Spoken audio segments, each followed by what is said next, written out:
Assalamualaikum warahmatullahi wabarakatuh. Apa kabar anak-anakku? Sudah siap belajar lagi IPA? Video pembelajaran kali ini adalah bagian yang kedua dari video usaha dan pesawat sederhana. Jadi pada video yang pertama kita fokus pada apa itu usaha dan daya. Dan kali ini pada video kedua ini kita akan fokus pada pesawat sederhana. Apa itu pesawat sederhana? Seperti apa jenis-jenisnya yang lazim kita ketemu dalam kehidupan sehari-hari? Bagaimana cara menghitungnya, dan apakah ada prinsip sesederhana di dalam tubuh kita? Nah, mari kita temukan jawabannya dan penjelasan lebih detail dalam video berikut ini. Mari kita lanjutkan.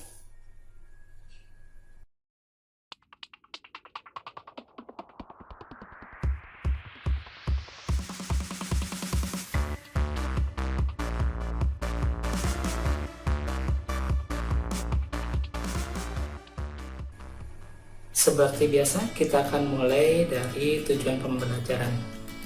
Apa yang harus kita pelajari dalam video pembelajaran ini? Nah, pertama, mari kita lihat. Siswa dapat menjelaskan beberapa pesawat sederhana yang sering dijumpai dalam kehidupan sehari-hari. Tujuan yang kedua adalah siswa dapat menyelesaikan masalah secara kuantitatif sederhana yang berhubungan dengan pesawat sederhana. Jadi kalau sudah berkaitan dengan kuantitatif, artinya kita akan berhitung bagaimana kita menyelesaikan hitungan-hitungan dalam masalah pesawat sederhana. Yang ketiga dan yang terakhir adalah siswa dapat menunjukkan kerja otot pada tubuh manusia yang bekerja dengan prinsip pesawat sederhana. Ternyata bahwa di bagian-bagian tubuh kita diciptakan dengan prinsip yang serupa dengan pesawat sederhana yang sering kita jumpai dalam kehidupan sehari-hari. Nah, mari kita lanjutkan dengan bagian pertama, yaitu apa itu pesawat sederhana. Apakah pesawat sederhana itu? Pesawat sederhana adalah alat mekanik sederhana yang dapat mengubah arah atau besaran suatu gaya. Jadi tujuannya adalah mengubah arah gaya atau merubah besaran gaya. Karena dengan demikian akan memudahkan kerja kita sehari-hari. Pesawat sederhana yang sering kita jumpai dalam kehidupan sehari-hari adalah pengungkit atau tuas, bidang miring, dan katrol. Dan ini yang akan kita bahas dalam video pembelajaran kali ini. Jadi anak-anakku bisa lihat di sini contohnya, kita bisa lihat ada katrol, ada tuas atau pengungkit, dan ada bidang miring. Kita mulai dari yang pertama, pengungkit atau tuas. Mungkin sebenarnya kita sudah sering kali menggunakannya tanpa kita sadari dalam kehidupan sehari-hari. Apa yang dimaksud dengan pengungkit atau tuas? Pengungkit atau tuas adalah pesawat sederhana yang mempunyai titik tumpu, titik beban, dan titik kuasa. Biasanya berupa batang atau bidang papan. Jadi ketika kita menggunakan tuas, biasanya kita menggunakan sebuah batang, entah batang besi atau batang kayu, atau juga papan untuk mengungkit, ya.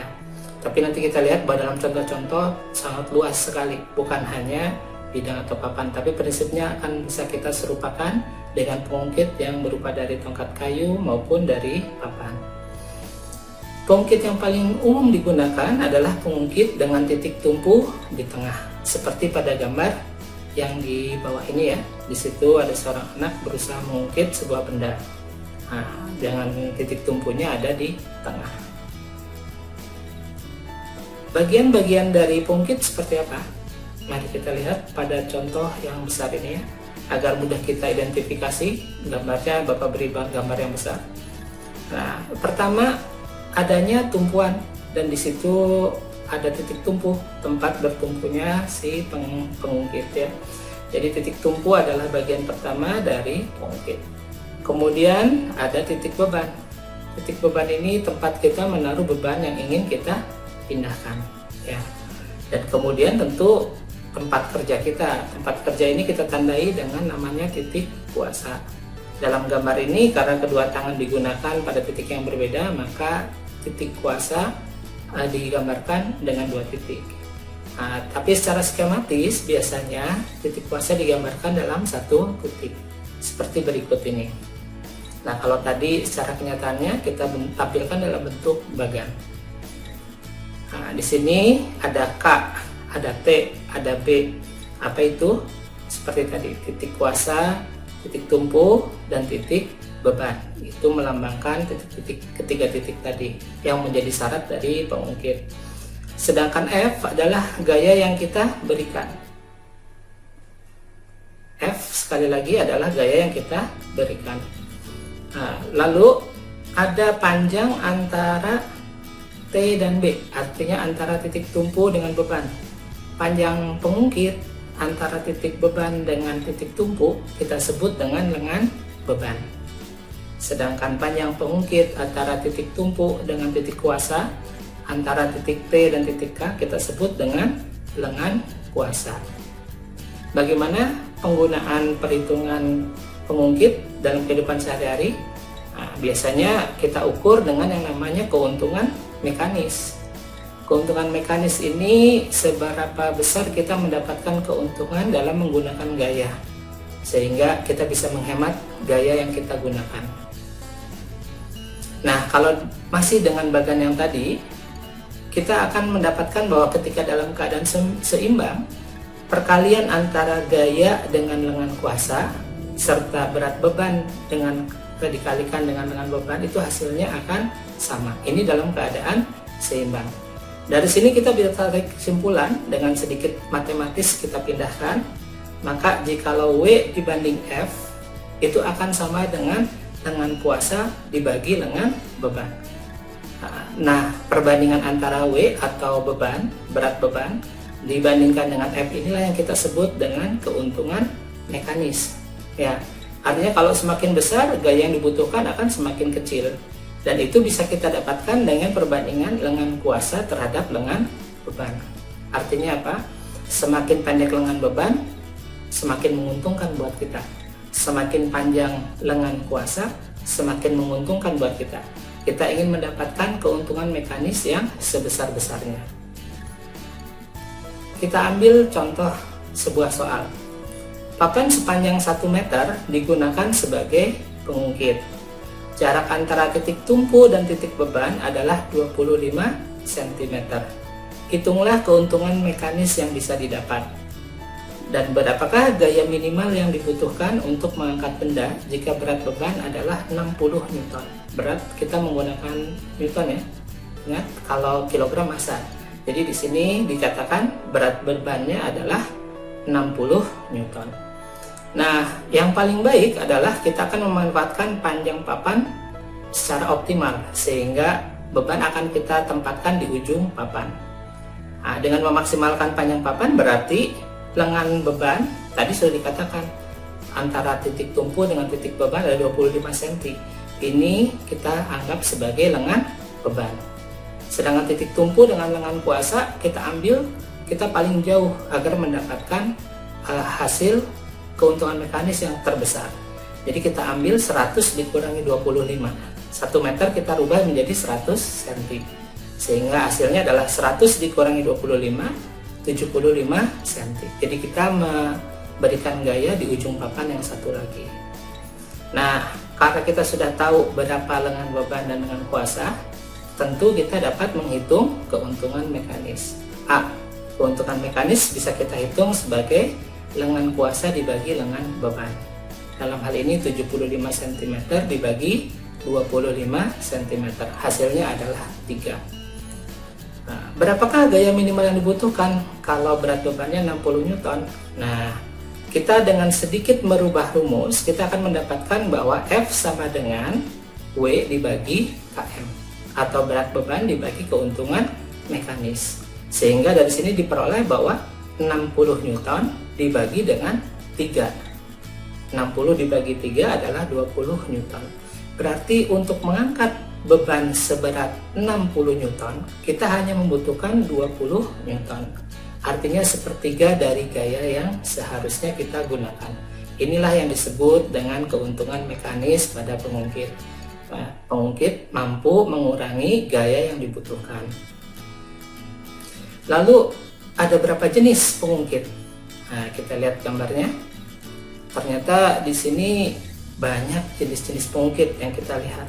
Ada mulai dari jepit rambut, tang, capit, kemudian penjepit buku, palu, jepit buaya. Nah, ini dikatakan tuas golongan 1. Kenapa demikian? Digambar di bagian bawah di sini ditunjukkan bahwa titik tumpu ada di tengah. Ini adalah jenis pungkit yang paling lazim. Sementara yang berikutnya, nah ini ada pemotong kabel, ada pemotong mesin pemecah alat pemotong kenari ya, pemecah kenari di sini, tang pemecah kenari. Lalu ada pemotong kertas, pembuka tutup botol, handle rem, terus kereta dorong yang sering digunakan untuk buru-buru bangunan. Nah, ini termasuk katanya tuas golongan kedua.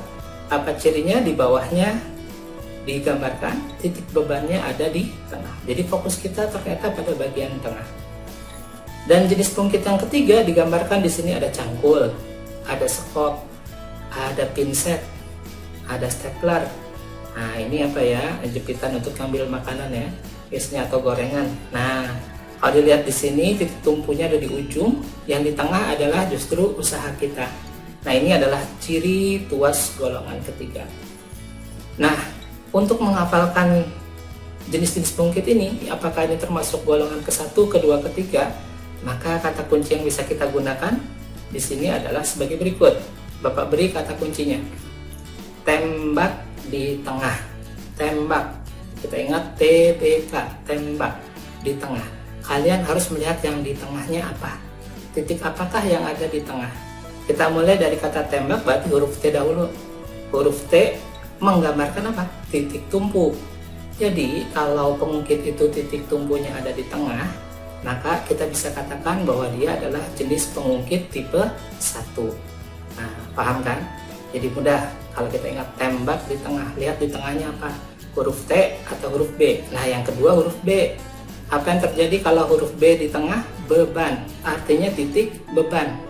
Kalau titik beban ada di tengah, berarti dia tipe pengungkit jenis kedua.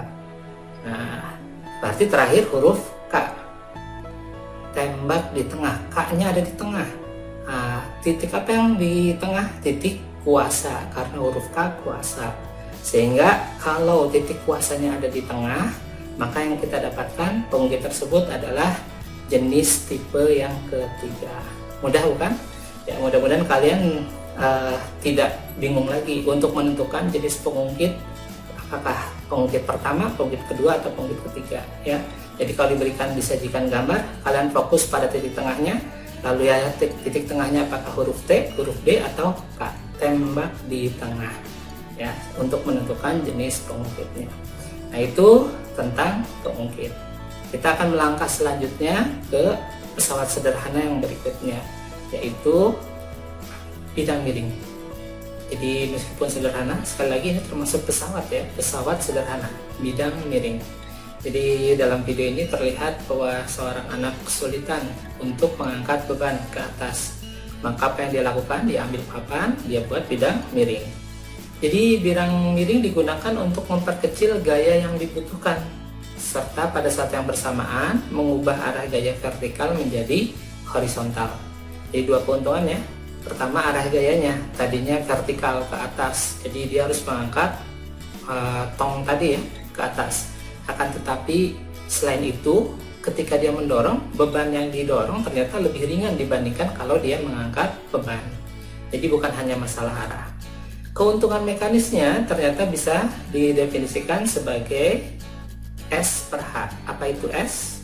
S adalah panjang papan yang digunakan.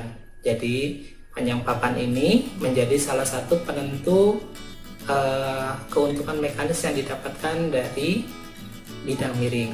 Sedangkan H adalah tinggi dari bidang miring yang terbentuk. Ya, jadi kalau kita ingat juga tadi keuntungan mekanis itu perbandingan antara berat beban dengan gaya. Jadi akan semakin kecil gayanya kalau keuntungan mekanisnya makin besar. Jadi semakin panjang papan yang digunakan dengan ketinggian yang sama, maka akan semakin kecil gaya yang dibutuhkan. Ya, sama seperti tadi dalam rumus, W adalah berat beban dalam satuan Newton. F adalah gaya yang dibutuhkan. Kalau tadi gaya mengangkat, sekarang berubah menjadi gaya mendorong. Nah, S adalah panjang bidang miring yang kita butuhkan. Ya, Panjang bidang miring ini kita inginkan sepanjang-panjangnya, tapi tentunya kalau makin panjang kita akan makin jauh, makin lama menyelesaikan pekerjaannya. Jadi ini optimasi.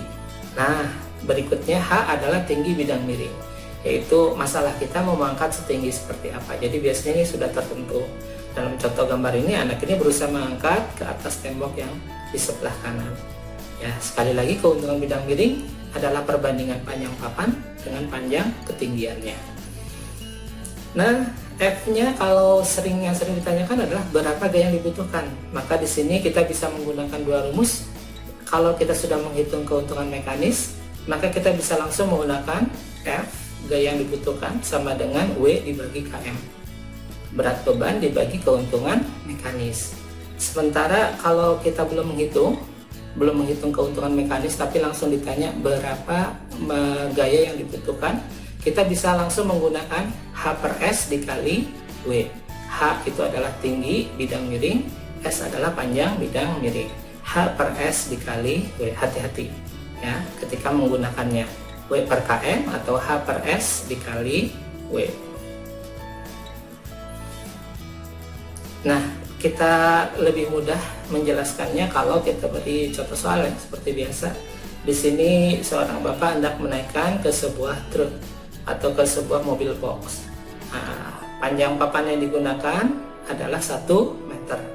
Digunakan sebagai bidang miring untuk mengangkat barang setinggi 25 cm.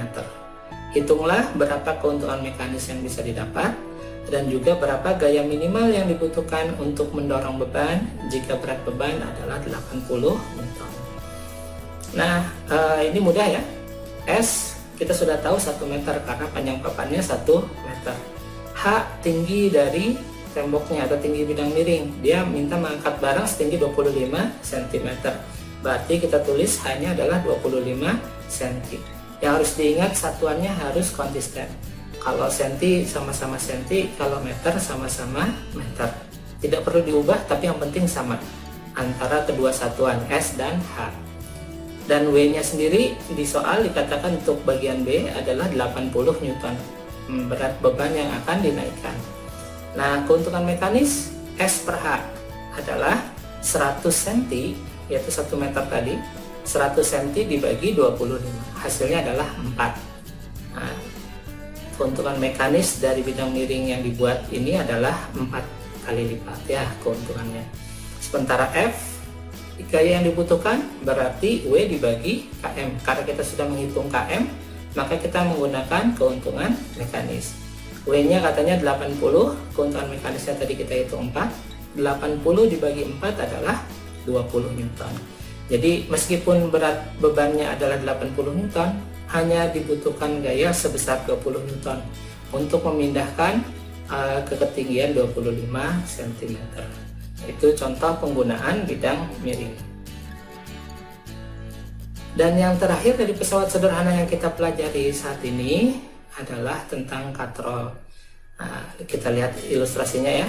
Nah, kalian pasti mungkin sudah pernah melihat ya apa itu katrol. Nah, dalam fisika dikatakan katrol adalah pesawat sederhana berupa roda berporos yang sekelilingnya diberi tali atau rantai. Nah, jadi kalau ada tali atau rantai maka dia kita namakan sebagai katrol. Nah, apa kegunaan katrol? Yang paling utama adalah mengubah arah gaya sehingga mempermudah kerja yang kita lakukan. Jadi kalau digambar si anak berusaha mengangkat ke atas, jadi dibutuhkan gaya angkat ke atas. Tapi ketika menggunakan katrol, coba lihat apa yang terjadi.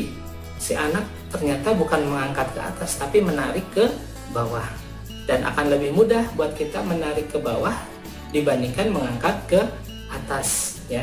Jadi fungsi katrol di sini mengubah arah gaya. Nah, jenis-jenis katrol dapat dibagi sebetulnya secara dasarnya hanya menjadi dua ya, katrol tetap dan katrol bergerak. Tapi kemudian orang menggunakan kombinasi dari keduanya sehingga dikatakan nanti ada katrol ganda, yaitu katrol yang menggunakan dua jenis ini dikombinasikan. Nah, bisa menggunakan 2 katrol, 3 katrol, bahkan sampai 5 katrol. Nanti kita akan lihat dalam ilustrasi berikutnya. Kita lihat dahulu bagaimana katrol tetap. Jika O adalah pusat dari roda tersebut dan A dan B adalah bagian, A itu bagian kita menarik, B adalah tempat di mana tali mengikat beban, maka kita bisa mengatakan lengan kuasanya adalah OA. Ya, OA. Ingat, F-nya ada di A. O-nya adalah titik pusatnya dari lingkaran. Nah, sedangkan lengan beban adalah OB. Nah, ini kan lingkaran. Berarti OA dan OB akan sama panjang, yaitu sama dengan jari-jari katrol. Sehingga kalau kita menghitung keuntungan mekanis seperti tadi adalah perbandingan antara lengan kuasa dan lengan beban, di sini yang terjadi adalah OA dibagi OB dan dua-duanya sama-sama jari-jari katrol yang bersangkutan. Hasilnya adalah 1. OA dan OB selalu sama panjang karena dia roda sebuah lingkaran.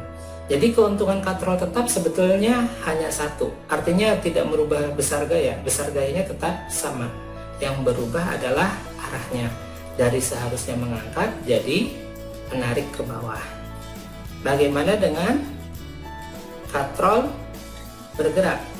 Nah, pada katrol bergerak di sini dilihat bahwa di salah satu tali diikat, sehingga titik A menjadi titik tumpuan dari si katrol, sedangkan titik O adalah tempat menggantung beban kita. Di sini beban kita. Nah, titik B adalah titik orang menarik. Jadi memang dia menariknya jadi ke atas ya kalau menggunakan katrol bergerak ini. Maka ketika ditarik, katrolnya akan ikut naik. Beban juga akan naik. Yang menarik keuntungan mekanisnya. Nah, pada katrol bergerak, titik tumpunya adalah A. Berarti lengan kuasa kita adalah dari A sampai ke B. Jadi ini adalah diameter dari lingkaran. Sedangkan lengan beban, jarak dari titik tumpu ke titik beban di sini adalah O, AO. Ini adalah jari-jari. Sehingga dengan demikian perbandingan lengan kuasa dengan lengan beban adalah AB berbanding AO. Diameter berbanding jari-jari, dan itu hasilnya adalah 2 ya. Jadi ternyata kalau kita menggunakan katrol bergerak, keuntungannya menjadi 2. Artinya hanya dibutuhkan gaya setengahnya dari gaya yang seharusnya ya. Gaya setengah dari berat beban yang dibutuhkan. Jadi keuntungan mekanisnya 2. F sama dengan W dibagi 2. Bagaimana dengan katrol ganda atau kombinasi? Nah, di sini contohnya di sini adalah satu katrol tetap. Lihat di sini digantung tetap. Sedangkan yang ini ketika ini tali ini makin pendek maka dia akan makin naik. Maka ini termasuk katrol bergerak. Yang ini berarti kita menggunakan satu katrol tetap, ya, 2 katrol bergerak. Yang ini bagaimana nih? Nah, ternyata jarak dari sini ke sini dia tetap ya. Yang ini akan naik ke atas. Nah, pada katrol ganda atau kombinasi itu kita butuhkan susunan katrol tetap dan katrol bergerak. Keuntungan mekanisnya ternyata setelah dihitung adalah jumlah tali. Nah, tapi ingat tali ini maksudnya di luar F. Nah, baik, kita lihat. Jadi pada gambar untuk susunan yang kiri, nah ini F, berarti ini tidak kita hitung ya. Nah, sementara di sini ada tali. Ada berapa talinya? Ada 2, meskipun ini sebetulnya satu tali yang mengait, tapi kita lihat di sini menyentuh katrol, di sini menyentuh katrol, jadi sudah 2 tali. Maka keuntungan mekanis dari sistem ini adalah 2. Sementara pada katrol yang kanan, susunan yang kanan, di sini kalau kita hitung talinya, di sini 1, 2, 3, 4. Maka keuntungan dari sistem yang kanan, susunan katrol yang kanan adalah 4. Artinya nanti akan didapatkan bahwa F yang dibutuhkan hanya 1/4 dari W. Sementara yang ini setengah dari W. Nah, ini untuk menghitung keuntungan katrol berganda. Namun selain hal masalah gayanya, ada hal lain yang perlu kita lihat dari katrol berganda. Mari kita lihat pada contoh berikut ini ya. Nah, ada yang satu katrol tetap, Gambar yang tengah ini menggunakan 3 katrol, 2 katrol tetap, 1 katrol bergerak, dan yang ketiga 1, 2, 3, 4, 5 ada 5 katrol yang digunakan. Kalian perhatikan apa yang terjadi ketika ditarik. Nah, ya ternyata bagian yang 3 katrol maupun 5 katrol lebih lambat dibandingkan kalau yang 1 katrol. Semakin banyak katrol digunakan akan semakin besar keuntungan mekanis. Artinya pada gambar yang pertama yang paling kiri 1 katrol itu gayanya masih sama yang dibutuhkan dengan berat beban. Tapi pada yang kedua, lihat talinya ada berapa? Pada sistem 3 katrol 1, 2, 3. Di situ ada 3. Berarti dibutuhkan hanya 1/3 dari berat beban karena keuntungan mekanisnya 3.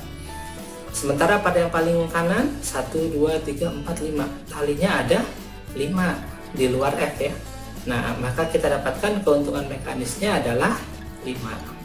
Jadi gaya yang dibutuhkan hanya 1/5 dari berat beban. Semakin banyak katrol digunakan, semakin banyak panjang tali, semakin panjang tali yang dipakai. Tentu dengan sendirinya ya, sekarang talinya harus dibelit-belit. Maka tali yang dipakai panjang, akibatnya apa? Makin lama benda terangkat, artinya pergerakannya makin lambat. Jadi ini adalah hal yang harus dibayar ketika kita menggunakan tenaga yang lebih sedikit. Tapi ini lebih disukai dibandingkan kita harus mengangkat beban yang berat. Ya, bahkan dalam satu sistem katrol yang sudah canggih dengan menggunakan rantai, seorang manusia yang kecil, yang lemah itu bisa mengangkat sebuah truk yang berat hanya dengan menarik rantai tersebut. Karena katrolnya cukup banyak, akhirnya truk itu bisa terangkat dengan gaya yang mungkin hanya 1/10 atau 1/15 atau 1/20 dari berat si truk. Ini adalah keuntungan dari katrol ganda. Meskipun memang ketika menariknya cukup panjang, untuk menarik misalkan mengangkat si truk pada ketinggian 1 meter saja butuh panjang rantai yang cukup panjang. Nah, ini adalah pesawat sederhana yang ketiga. Bagaimana dalam tubuh kita? Adakah pesawat sederhana? Nah, kita mempunyai contoh-contoh seperti ini. Pertama, ketika kita mendongakkan kepala melihat ke atas seperti ini. Nah, yang kedua adalah kalau kita jinjit atau mengangkat tumit. Tahu kan jinjit? Ya, tumit kita diangkat. Nah, yang ketiga adalah mengangkat tangan, ya, mengangkat beban ke atas tangan kita. Nah, kalau dilihat di sini apa yang terjadi pada gambar yang kiri yang pertama, di sini titik tumpu ada di tengah. Berarti pengungkit jenis keberapa? Ya, tembak di tengah. Berarti huruf T pertama. Jenis pengungkit pertama.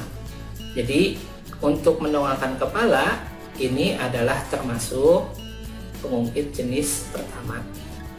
Nah, di sini lihat, di sini titik tumpu, di sini titik beban, di sini gaya kita. Gaya kita ada di mana? Kalau tadi di tengkuk, kalau sekarang ada di betis. Otot kita di betis yang menarik tumit kita naik. Sehingga dengan demikian, disinilah gaya.